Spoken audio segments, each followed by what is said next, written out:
সুদূর অতীতের পাতা উল্টে পাল্টে দেখতে দেখতে সময় মেশিনে চড়ে পৌঁছে গেছি সত্যযুগে। সত্যযুগের বারাণসী ধাম। সুপ্রাচীন পৌরাণিক যুগে অবতরণ করেছি মনের পাখনা মেলে। এ কাহিনী উল্লেখিত আছে স্কন্দপুরাণের কাশীখণ্ডে, শিবপুরাণে। বারাণসী শহর মহাদেবের নিজ হস্তের সৃষ্টি। সত্যযুগে বারাণসীর কোনো এক জায়গায় তিলের জঙ্গল ছিল। সেখানে এসে উপস্থিত হয়েছিলেন দক্ষিণ ভারতের মুনি বিভাণ্ডক ঋষি। 1000 বছর ধরে তপস্যা করেছিলেন ভগবান শিবশম্ভুর।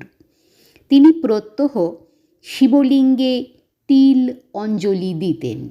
তার তপস্যায় সন্তুষ্ট হয়ে শিব বরদান দিয়েছিলেন তিনি সেখানে লিঙ্গরূপে অধিষ্ঠান করবেন এবং রোজ একটি তিলের পরিমাণ বৃদ্ধিপ্রাপ্ত হবেন। বৃদ্ধিপ্রাপ্ত হতে হতে একসময় সেই শিবলিঙ্গ এতটাই বৃদ্ধিপ্রাপ্ত হল যে কাশীবাসীর আতঙ্ক বাড়তে লাগল। পূজাপাঠ অসম্ভব হয়ে পড়ল। তারা পুনরায় শরণাপন্ন হলেন বিভাণ্ডক ঋষির। পুনরায় তিনি আকুলভাবে আরাধনায় বসলেন ভগবান শিবশম্ভুর। জানালেন সমস্যার কথা।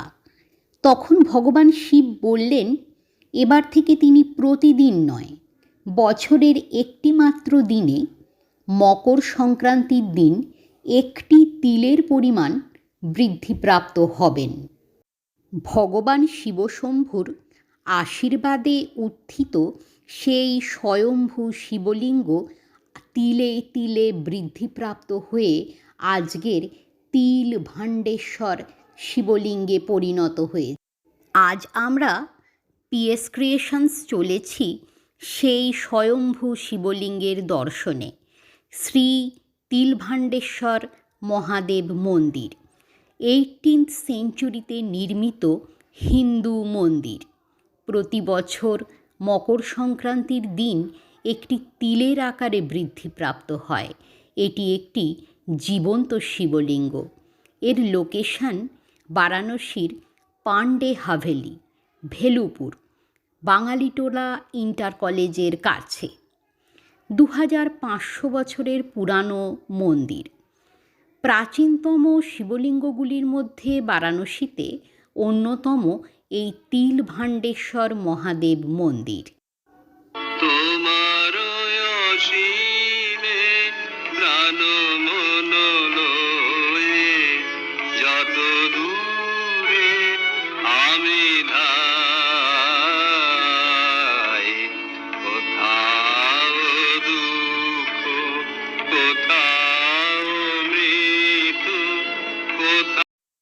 প্রবেশ করছি শ্রী তিলভাণ্ডেশ্বর মহাদেব মন্দিরের অন্দরে। 18th সেঞ্চুরিতে নির্মিত এই মন্দির। এই মন্দিরে রয়েছেন শ্রী তিলভাণ্ডেশ্বর, যাকে বলা হয় জীবন্ত শিবলিঙ্গ। ঢোকার মুখে যে ছোট ছোট ঘরগুলি দেখছেন, এখানে এই মন্দিরের পুরোহিত এবং মহন্তরা থাকে। ডান দিকে যে ঘরটি দেখলেন সেটিকে বলা হয় তিলভাণ্ডেশ্বর মহাদেব মন্দির মঠ। প্রবেশ করছি সেই আশ্চর্য শিবলিঙ্গ দর্শনাভিলাষায়। জীবন্ত শিবলিঙ্গ, কাশীর অন্যতম বিস্ময়। প্রাচীনতম যে শিবলিঙ্গগুলি রয়েছে কাশীতে, তার মধ্যে এটি অন্যতম। প্রতি বছর মকর সংক্রান্তির দিন একটি তিলের আকারে বৃদ্ধিপ্রাপ্ত হয়। ঢোকার মুখেই দর্শন পেলাম শ্রী গণেশের। তার পাশে রয়েছেন শ্রী কাল ভৈরবজি। এদের দুজনকে প্রণাম জানিয়ে মন্দিরের ভিতরে প্রবেশ করতে হয়। আসুন আমরা এবারে এই মূল ফটক দিয়ে ধীরে ধীরে প্রবেশ করতে চলেছি শ্রী তিলভাণ্ডেশ্বর মহাদেব। পথে দেখা হলো নন্দী মহারাজের সাথে। অপলক নয়নে তাকিয়ে রয়েছেন ভক্ত ভগবানের দিকে। দেখুন, এটি হচ্ছে সেই বহু প্রতীক্ষিত তিলভাণ্ডেশ্বর শিবলিঙ্গ, যা তিলে তিলে বৃদ্ধিপ্রাপ্ত হয়ে এই বিরাট আকার ধারণ করেছে। মাটির উপরে এই শিবলিঙ্গের উচ্চতা 3.5 ফিট এবং এর ব্যাস 3 ফুট। মন্দিরে যখন প্রবেশ করলাম তখন সকাল, খুব বেশি ভক্তের আনাগোনা শুরু হয়নি তখনও। অপলক দৃষ্টিতে বিস্ময়মথিত নয়নে তাকিয়ে রইলাম বহুক্ষণ। স্থান মাহাত্ম্য এমনই, অতি বড় নাস্তিকও একবার বুঝি থমকে দাঁড়াবে। এর আগেই দর্শন করে এসেছি তৈলঙ্গ স্বামীর সেই সুবৃহৎ সুউচ্চ শিবলিঙ্গ। একই দিনে কিছুমাত্র সময়ের ব্যবধানে এই দুই মহাশক্তিধর শিবলিঙ্গের দর্শনে বোধ করি আত্মবোধ হারিয়ে ফেললাম। হঠাৎ দুহাত বাড়িয়ে যতটা পারা যায় আঁকড়ে ধরলাম। এক ভদ্রমহিলা তখন জল ঢালছেন শিবলিঙ্গে। বাড়িবিন্দুসহ বেলপত্র মাথায় ছড়িয়ে পড়ল। চলচ্ছক্তি রহিত হয়ে কতক্ষণ রইলাম জানি না। সম্বিত ফিরল পতিদেবের ছোঁয়ায়।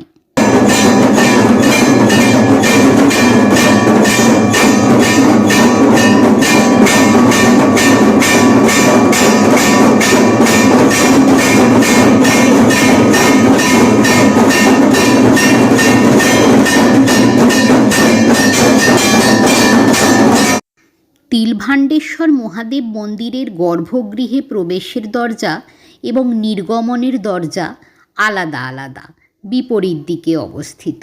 নির্গমনের দরজা দিয়ে বাইরে বেরিয়ে পড়ে দেওয়ালে চোখ আটকে গেল। অসংখ্য গীতার শ্লোক এবং চল্লিশা সযত্নে লিপিবদ্ধ আছে মন্দির গাত্রে। এসে পড়েছি মন্দিরের পশ্চাৎ দিকে। বহু প্রাচীন ছোট ছোট শিবলিঙ্গ, মার্কণ্ডেয় মহাদেব, মনোকামেশ্বর মহাদেব। ধীরে ধীরে ঘুরছি মন্দির চত্বরে, মন্দিরের প্রদক্ষিণ করছি এবং দেখতে দেখতে চলেছি এই দেখুন মনোকামেশ্বর মন্দির। তার পাশেই রয়েছেন স্বামী কার্তিকেয়, অর্থাৎ মন্দিরের প্রবেশের দ্বারে একদিকে শ্রী গণেশ, অপরদিকে কার্তিকেয় এবং একেবারে সামনে নন্দী মহারাজ অপলক দৃষ্টিতে তাকিয়ে রয়েছেন মহাদেবের দিকে। খুবই সুন্দর, খুবই আকর্ষণীয়, শান্তিপূর্ণ এই মহাদেব মন্দির। উল্টো দিকে মা শারদার মন্দির। কথিত আছে মা শারদা এখানে বেশ কিছুদিন থেকে তপস্যা করেছিলেন। প্রণাম জানিয়ে চলে এলাম এই অতিকায় শিবলিঙ্গের সামনে। এখানে 12 কোটি বার হর হর মহাদেব পাতায় লিখে ভরে তার উপরে এই সুবিশাল শিবলিঙ্গ নির্মিত হয়েছে। এটিকে দর্শনের শেষে এবারে দেখাচ্ছি মন্দির চত্বর এবং তার 360 ডিগ্রি ভিউ। মন্দিরের গঠনশৈলী দক্ষিণী অনুকরণে, কারণ মন্দিরটি তৈরি করেছেন দক্ষিণের লোকজন এবং এখানের অধিকাংশ পুরোহিত দক্ষিণী। এবারে আমরা চলেছি, আমরা মন্দিরকে প্রদক্ষিণ করতে করতে চলেছি। মন্দিরে দক্ষিণের লোকের ভিড় বেশি। আমরা এসে পড়েছি ঘুরতে ঘুরতে রাম দরবারের সামনে। এই দেখুন শ্রীরামের মন্দির, রাম দরবার। রাম, লক্ষ্মণ, সীতা এখানে রয়েছেন। তার পাশে রয়েছেন শালিগ্রাম মহাগণপতি মন্দির। তার পাশে রয়েছে আমাদের মা সরস্বতী। জয় মা সরস্বতী। ভক্তিভরে প্রণাম জানালাম। মা সরস্বতীর পাশেই রয়েছেন রাধাকৃষ্ণ, রাধাকৃষ্ণ মন্দির। প্রণাম জানিয়ে পাশের মন্দিরটির দিকে চোখ পড়ল। এখানে রয়েছেন মা দুর্গা আদি শক্তি। জয় মা আদি শক্তি। তার পাশে রয়েছেন জগদ্গুরু শঙ্করাচার্যের মন্দির। কথিত আছে শঙ্করাচার্য এখানে কিছুদিন ছিলেন এবং তপশ্চর্যা করেছিলেন। এর পরবর্তী আকর্ষণীয় এবং দর্শনীয় স্থানটি হল পদতল থেকে 15 ফিট নিচে বিভাণ্ডেশ্বর ঋষির পূজিত বিভাণ্ডেশ্বর শিবলিঙ্গ। ওপর থেকে জাল দিয়ে ঘেরা আছে, ওপরে রয়েছে কতগুলো ফুল ছড়ানো। এটি হচ্ছে আয়াপ্পা মন্দির, দক্ষিণ ভারতীয়। এর ভিতরে আয়াপ্পা মন্দিরের ছোট্ট একটি মূর্তি আমাদের দৃষ্টি আকর্ষণ করলো। তার সামনের মূর্তি দুটিও দক্ষিণ ভারতীয় স্টাইলে। এখানে রয়েছেন বহু প্রাচীন নাগেশ্বর মহাদেব। এই মূর্তিটিও বহু প্রাচীন নাগেশ্বর মহাদেবের শিলালিপি বলা যেতে পারে। অবাক বিস্ময়ে তাকিয়ে রইলাম, কত কিছু দেখার আছে। এখানে রয়েছে আরও বহু প্রাচীন, প্রচুর প্রাচীন মূর্তি। এত সুন্দর সুন্দর মূর্তি সব দেখে শুনে বেরিয়ে আসার মুখে রয়েছেন হনুমানজি। হনুমানজিকে প্রণাম জানালাম। আমাদের মন্দির চত্বর পরিক্রমা সমাপ্ত হলো। এবারে চোখ রাখি মন্দিরের বাইরে। ধাপে ধাপে সিঁড়ি দিয়ে নিচে নেমে আসছি। আমাদের উদ্দেশ্য নিচে, মানে 15 ফিট নিচে যে বিভাণ্ডেশ্বর ঋষির শিবলিঙ্গ রয়েছে সেটির সামনাসামনি যাওয়া। সামনে এই দক্ষিণ ভারতীয় মন্দির, তার পাশে যে ছোট গলিটি রয়েছে সেই গলিপথ দিয়ে আমরা ঢুকে পড়ছি। গলিপথ পেরিয়ে যখন বাইরে বেরোলাম তখন দেখলাম এই রকম সামনে একটি মন্দির রয়েছে এবং মন্দিরের ওপরে একটি বহু প্রাচীন পিপুল বৃক্ষ রয়েছে। তার নিচে দেবী মূর্তি স্থাপিত রয়েছে। ভক্তিভরে প্রণাম জানালাম দেবী টেম্পলে। তার পাশে রয়েছে একটি শিবলিঙ্গ এবং শিবলিঙ্গের পাশে রয়েছে বহু প্রাচীন কালভৈরবের অর্ধমূর্তি, যাকে এখানে বলা হয় হাফ স্ট্যাচু।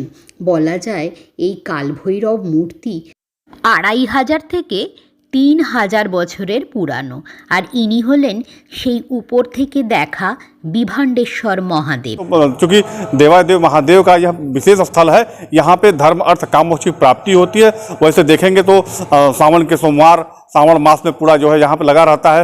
शिवरात्रि में इनका विशेष होता है। सोमवार और प्रदोष के दिन इनका दर्शन पूजन करने से विशेष महत्ता मिलती है। यहाँ तक कि अगर इनका नित्य दर्शन किया जाए तो जीवन में आने वाली समस्त कामनाओं की, समस्त बाधाओं से मुक्ति मिलती है एवं सभी, या ये कह सकते हैं चतुर्विध कामनाओं की पूर्ति होती है। यह जो है काशी में जो है स्वयंभू शिवलिंग है और यह पौराणिक शिवलिंग है, जिसका जो इसका जो महत्ता है वह वैदिक काल से। यहाँ पे चूँकि तिल जो है भगवान शिव का प्रतीक है और तिल जो है भगवान शनिदेव को चढ़ाने से शिव शनिदेव प्रसन्न होते हैं। तो मुख्य रूप में यहाँ पे शनिवार को आकर अगर तिल अर्पित किया जाए तो निश्चित रूप में शनिदेव प्रसन्न होते हैं, अपनी अनिष्टता को कम करते हैं। शनि की 7.5 अढ़ैया अगर चल रही हो तो उसमें भी कमी आती है। पापक ग्रह एवं उग्र ग्रह जितने भी होते हैं, यहाँ के दर्शन मात्र से उनकी अनिष्टता में कमी आती है।